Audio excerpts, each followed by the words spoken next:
What's up, guys? Jay, MorninAfterKill, and I'm back with some actual, factual Borderlands 4 news and information. And it's looking like our worst fears are coming to fruition. Because last night, big ol' Randy Pitchford, CEO of Gearbox, took to Twitter to gauge interest in a live service Borderlands MMO. Similar to games like Helldivers and Destiny. And the community has spoken. With 14,000 votes in less than 24 hours, we're seeing a 50.5% split in favor of seeing Gearbox put all their attention towards making the Borderlands mainline franchise entries the best they could be. And seeing these results without me on social media or YouTube or anything like that trying to influence these results in any way, shape, form, or fashion really just shows the equal split between the community that Gearbox has fostered over the last 5 years. With damn near exactly half the community enjoying the older, more classic style of Borderlands games. And the other half enjoying the more flashy, casual experience of Borderlands 3 and Wonderlands. So, with that being said, allow me to toss my hat in the ring and try to convince some of those that are on the fence about whether or not a live service Borderlands game would be a worthwhile investment for Gearbox on why we should all be saying no to not only a live service Borderlands, but live service games in general. But specifically, why we should all be saying no to a live service Borderlands. So, immediately, right off the bat, to put it simply, live service games just don't have the same longevity when it comes to standard release titles. Games like Destiny, The Division, Anthem, and eventually Helldivers 2. Games that are designed to not only have a thriving player base to enjoy them, but also active servers to even log into. To this day, the most popularly played Borderlands titles are well over 10 years old right now. Were Borderlands designed as a live service game, the original Borderlands 1 and Borderlands 2 that you know and love might not even exist, be playable, or even recognizable after years of constant updates and possible vaulting of past content to make room for new additions to the game. And all that is before we even mention the fact that Gearbox's biggest weakness in development is and has always been multiplayer matchmaking and networking.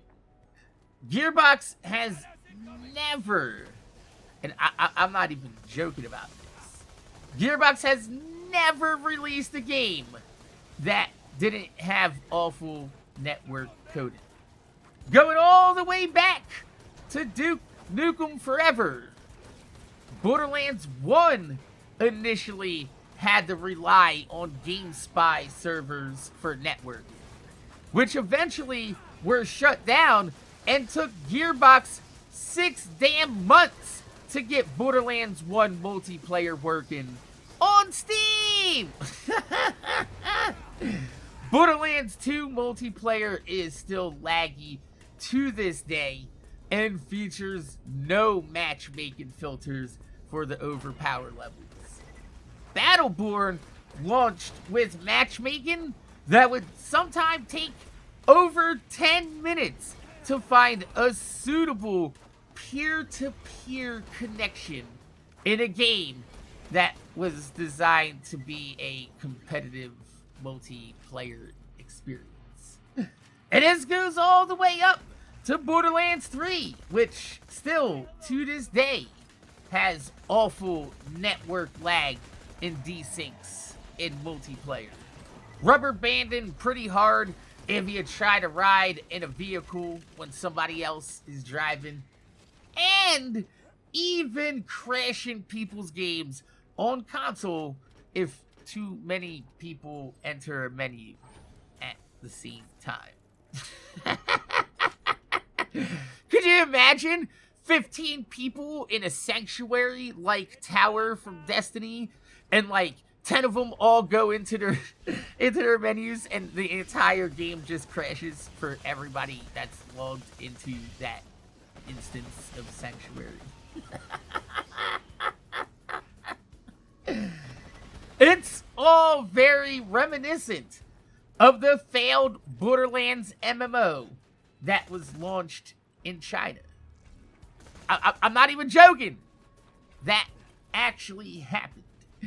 A Borderlands MMO was developed, launched, and then subsequently shit-canned within 6 months after it suffered from pretty much all the same issues that every other Gearbox game has, with stuttering frame rates in multiplayer, hit detection issues when playing off-host, and yep, you guessed it, network lag and desyncs that led to players' games crashing. At this point, it's not even a question of whether or not Gearbox should make a live service Borderlands game, but rather becomes the question of, can Gearbox make a live service Borderlands game? And considering that it's 2024 and every single Borderlands game that's being sold on the market has issues that need to be sorted out, still, to this day, 10 years later, I'm gonna say no. No. No Gearbox cannot make a serviceable live service Borderlands. So, my name is Jay, MorninAfterKill. I want to thank you guys for watching. Make sure you guys rate, comment, subscribe. You can leave a thumbs up on the video. I'd highly appreciate it because it gives me motivation to make more videos for y'all motherfuckers that watch my motherfucking videos. This is something that I feel very strongly about since the release of Destiny. Now, don't get me wrong. I played the ever-loving shit out of Destiny. And I loved the original release. And it would be cool to be able to go back and re-experience that game. But you really can't. I mean, you can play it, but you can't experience it in the capacity that it was originally released and designed for. But Destiny and Borderlands are two very different experiences, with two very different paths through the endgame building of characters and gathering of gear. And I'm pretty adamant in the fact that both Borderlands and Destiny should retain their identities. which make them unique enough from each other in the gaming space to be able to thrive at the same time with essentially the same community and target demographic for customer acquisition. I think that is the strength that both Destiny and Borderlands has had and kept them with their longevity over the past 10 years. And able to thrive in the same space. Let me know what your thoughts are in the comment section down below. My name's Jay, MorninAfterKill. Thanks for watching. And I'm going to see y'all motherfuckers later.